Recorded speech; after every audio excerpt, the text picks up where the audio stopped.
This is Fresh Air. I'm David Bean Cooley, in for Terry Gross. Today, we're remembering Seymour Stein, who died last Sunday at age 80. He was the co-founder of Sire Records, which he ran from 1966 until he stepped down in 2018. We're going to listen to two of our interviews with Stein. Over his long career, he signed a wide range of pioneering artists, from the Ramones and Madonna to Talking Heads, The Pretenders, K.D. Lang, and Ice-T. Here's a sampling. Beat on the brat, beat on the brat, beat on the brat with a baseball bat. Oh yeah, oh yeah, oh ho.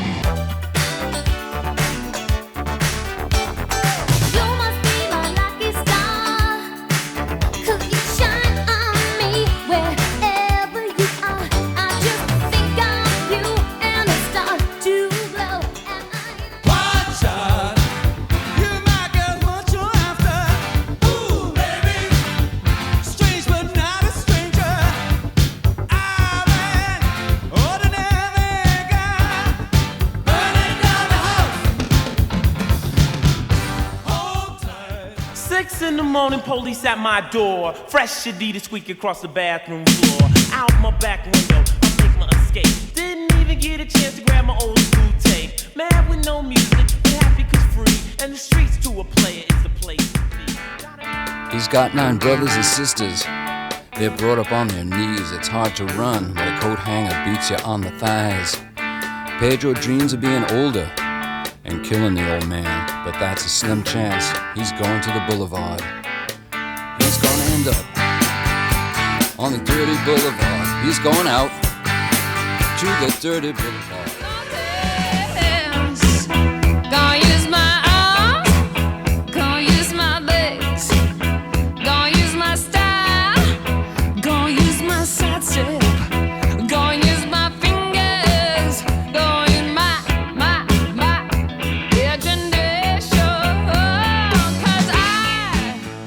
Seymour Stein learned the record business at King Records. He was only 14 when he met Sid Nathan, that label's founder. At the time, the young teenager was working at Billboard magazine.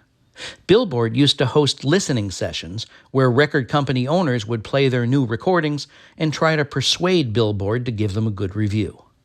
At one of those sessions, Stein met Sid Nathan. Seymour Stein recalled their first meeting in a conversation with Terry Gross in 2009. I remember that session, like it was yesterday. And it was over 50 years ago. Sid was there and another record man was there as well.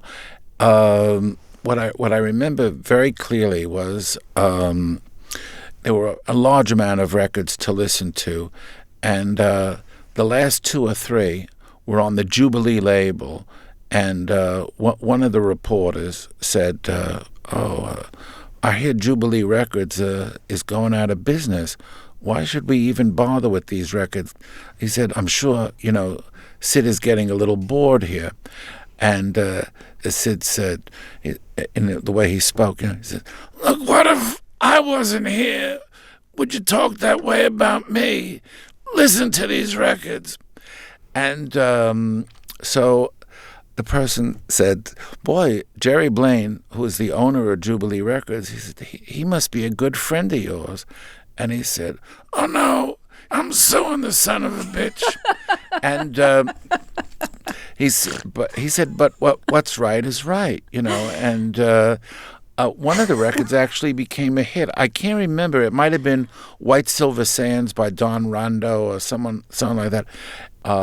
So how did you get to work for Sid Nathan? He invited me out to spend the summer with him. I was still in high school. I was 15, and I said, yeah, wow. And my parents were a bit, my father was an Orthodox Jew, and, it just didn't understand all of this. And I'd brought them up to Billboard. And an appointment was made, which I didn't talk to my parents for a couple of weeks. I was so embarrassed that they would, question something that was so wonderful. And Just as he walked into Sid's office, he put out my father's cheap cigar, and Sidney immediately reached into his pocket and gave him a Havana, which my father was not used to. And he had my father in his pocket. And he said, Seymour here, he's got shellac in his veins. And what a compliment. It meant that, I was a record man, because shellac was the main ingredient in old 78s.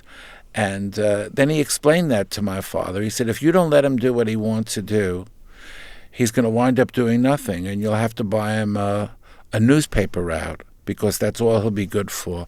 And this was April, and my parents rushed home, and when I got home, everything was packed. I wasn't supposed to leave till the end of June, when high school was up. So how old were you when you went to work with Sid Nathan at King Records full-time? Full-time. Was 1961, 62, so I would have been 19 or just turning 20. Mm-hmm. Now, one of the things that Sid Nathan did for you after you started working with him at King Records was tell you to change your name. Your real last name was? Oh, I was born with the name Steinbeagle, Seymour Steinbeagle. And what was wrong with that in Sid Nathan's eyes? It was too long. And he kept asking me to change it, and I didn't want to hurt my father's feelings. My father was the eldest son, and both his brothers had changed their name, had shortened it, but he felt, out of respect to his father, he should keep it.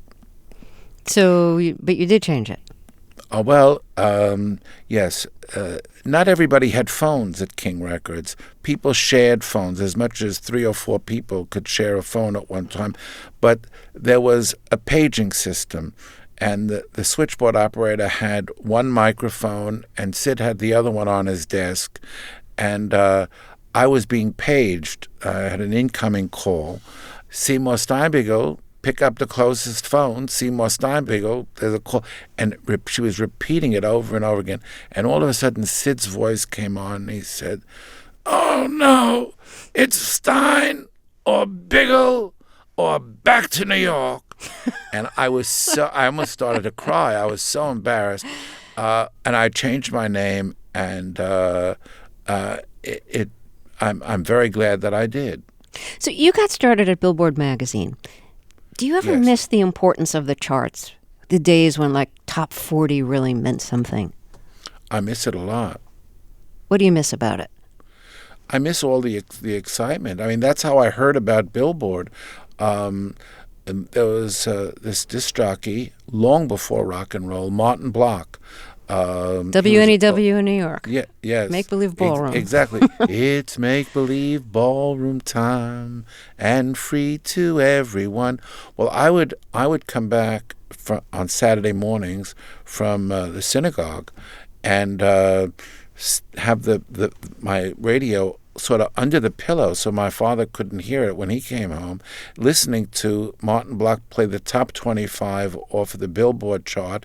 And later he started playing, in addition, the top 5 R&B and the top 5 country and western. And that's how I got introduced to Johnny Cash and Ray Price and Hank Williams on the one hand, and to some of the R&B records, to my idol, Fats Domino, as well. Radio was very important in the charts, and they played the Billboard charts. That was what Martin Block played off of, and that's how I knew to go up to Billboard. Seymour Stein, a pleasure to talk with you. Thank you so much. You're very welcome. Seymour Stein speaking to Terry Gross in 2009. He died last Sunday at age 80. Terry Gross spoke with Stein again in 2018. He had just published his autobiography called Siren Song, My Life in Music. Seymour Stein, welcome back to Fresh Air. In your book, you write, "I'm a hitman, a record business entrepreneur. What I'm not is a producer like Phil Spector or Quincy Jones. I can't play any instrument. I can't operate a studio. My exact job description is A&R, artist and repertoire, the old show business term for talent hunting." How do you think not being a musician has been both a shortcoming and an advantage for you? Well, I think that for me it's been somewhat of an advantage because what I listen to, first and foremost, are the songs. And I always feel that an artist as a performer can always get better and usually does. The same thing with a musician. They usually get stronger, as it goes along. But the songs have to be great from the very beginning, and that's what I've always looked for in all the different categories and fields of music that I've signed artists in. It's always been the songs. You started in the record business at age 15 when Sid Nathan, the founder of King Records, convinced your father to allow you to spend summers in Cincinnati at King's headquarters. Well, no, that's not exactly correct. I started really going up to Billboard when I was 15 years old, just to copy down the charts, because I had kept the charts religiously from around when I was about 9 years old. I started writing them down. I would listen to a show called Make Believe Ballroom, and they would play the top 25 hits off of the Billboard chart. And I wanted to go backwards and go into the 40s and find out what was going on then. But that brought me to New York. That brought me to Billboard in the Palace Theater building. And that was the center of the music business there. And I saw everything that was going on. You were just really pivotal in the punk movement in America. You signed the Ramones, one of the first punk rock bands. How were you tipped off about them? How did you know to go hear them? I had heard about them from a number of people, but I think mostly from Danny Fields. And I had wanted to go see them a couple of times, but I was in England. And I came back particularly to see them, and I got sick when I was in England, and I couldn't go. So I sent my wife with Danny, and she came back raving. So the next evening, I bundled up, rented a rehearsal studio, and I rented it for an hour. But their set, they must have done, about 18 songs in about 25 minutes. I may exaggerate a little bit, but they were just incredible. It was like nothing else I had ever heard. I started talking to them immediately, and we came to an agreement, a deal, right then and there. And 2 days later, they were in the recording studio, and that was it. One of the greatest signings for me, and really a great thing for Sire Records. Do you have a favorite track from the Ramones among the records that you put out on Sire? I suppose, what always comes to mind immediately is Blitzkrieg Bop. There's so many of their songs that I like, but Blitzkrieg Bop, I think, is my favorite. So let's hear Blitzkrieg Bop by the Ramones on an album released by Sire Records, which is the label co-created by my guest Seymour Stein, who still has Sire Records.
So that's the Ramones, one of the great bands signed by my guest, Seymour Stein of Sire Records. Yeah, go ahead. Wait, one correction. I don't still have Sire Records. About a month ago, I left and, yes. I left Sire and I left Warner Brothers, and I'm now interested in pursuing new objectives. So let's get back to the Ramones. It was very hard for you to get any kind of radio play for the Ramones because why? And we're talking at a time when there's AM and there's FM, and FM is more album oriented then, and AM is still like singles. So, at the risk of asking the obvious, why was it so hard to get the Ramones some airplay? I think they were kind of misunderstood and not fully appreciated, and that was in the United States. But when we finally got them out of the United States and, touring in England, they were a sensation.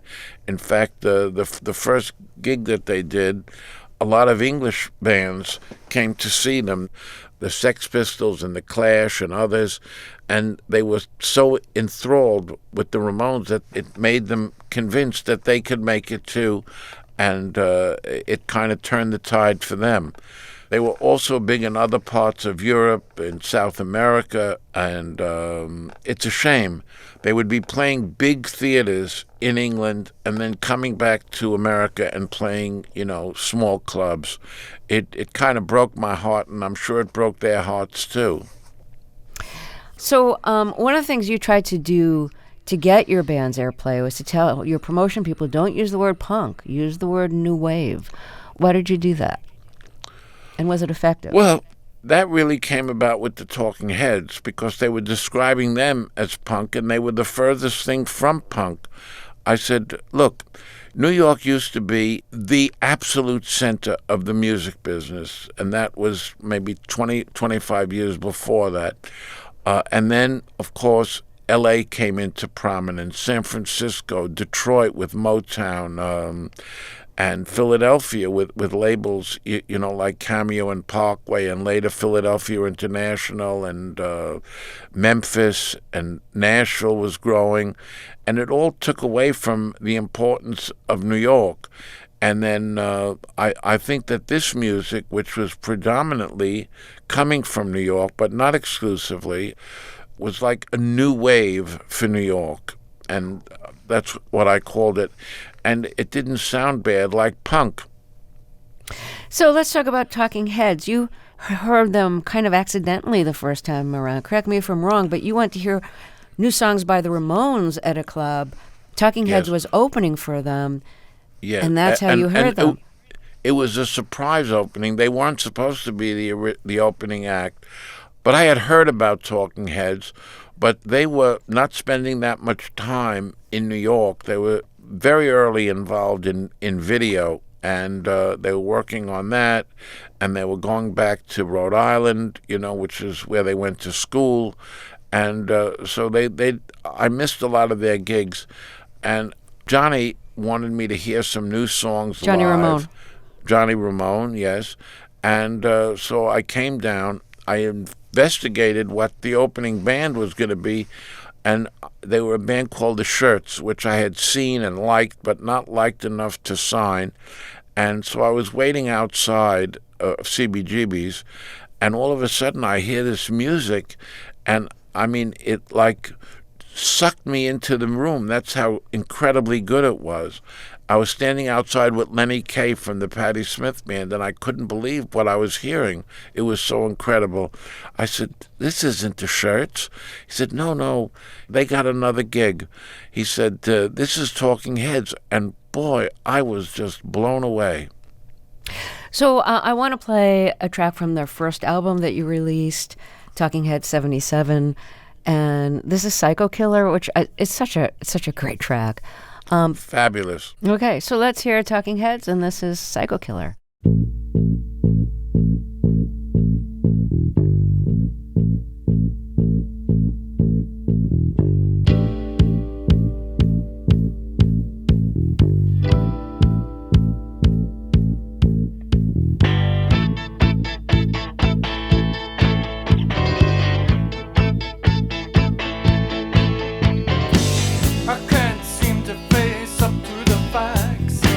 I'm tense and nervous and I can't relax.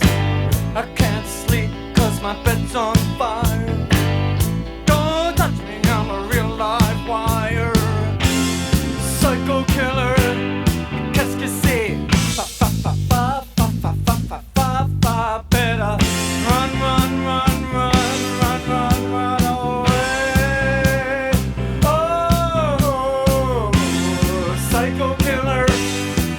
just sing. Fa fa fa fa fa fa fa fa fa fa. Better run, run, run, run, run, run, run away. Oh, yeah, yeah, yeah, yeah.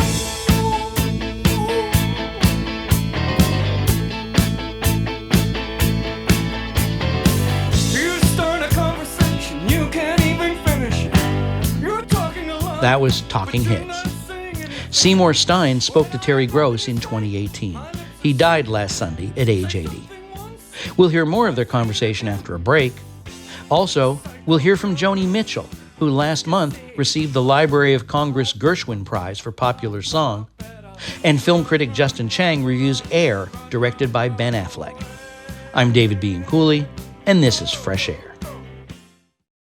This is Fresh Air. I'm Anne-Marie Baldonado. On the most recent Fresh Air Plus bonus episode, we looked back at the art of drag through interviews from Fresh Air's archive. Atlanta was like Mecca for drag. It had the traditional drag queens who were female impersonators.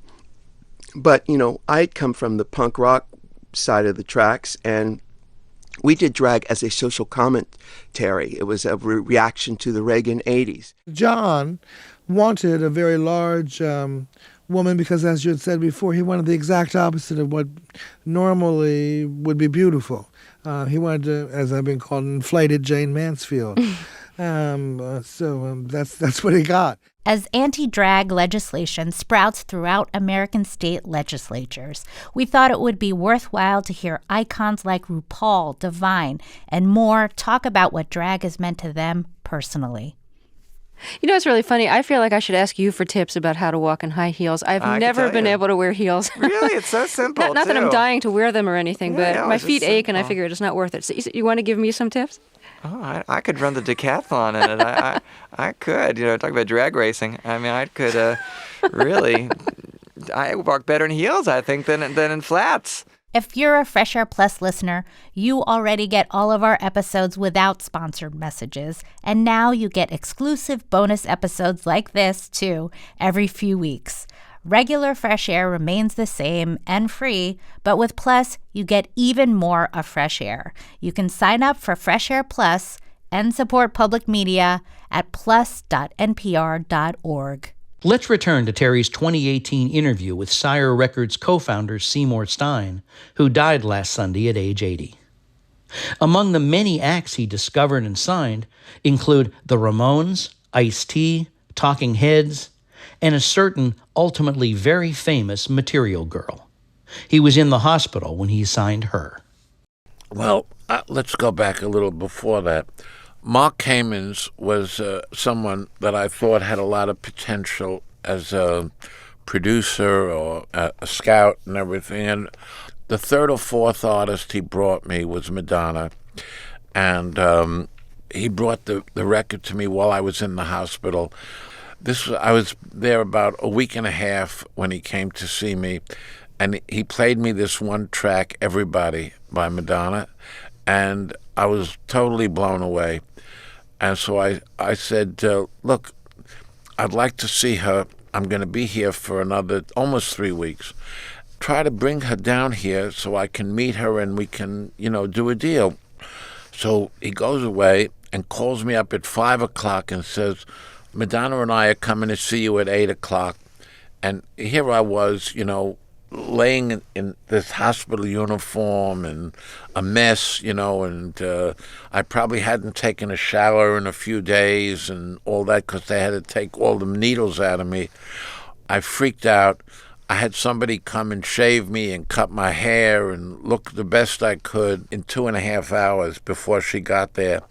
But when I saw her, I realized that the way she spoke, first of all, she's amazing, but she wanted a shot more than anything, and I wanted to give her that shot because I totally believed in her.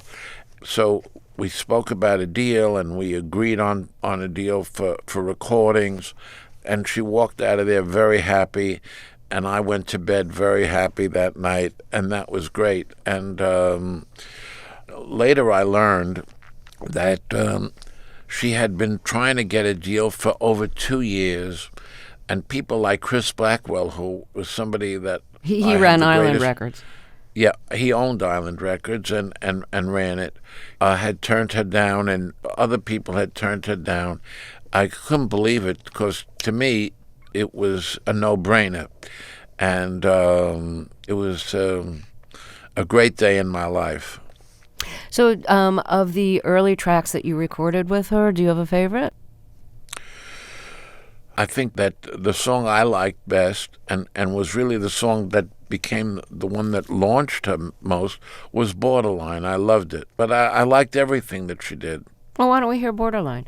Seymour Stein, thank you so much for talking with us, and thank you for signing the bands that you signed. I appreciate it very much.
That was Madonna.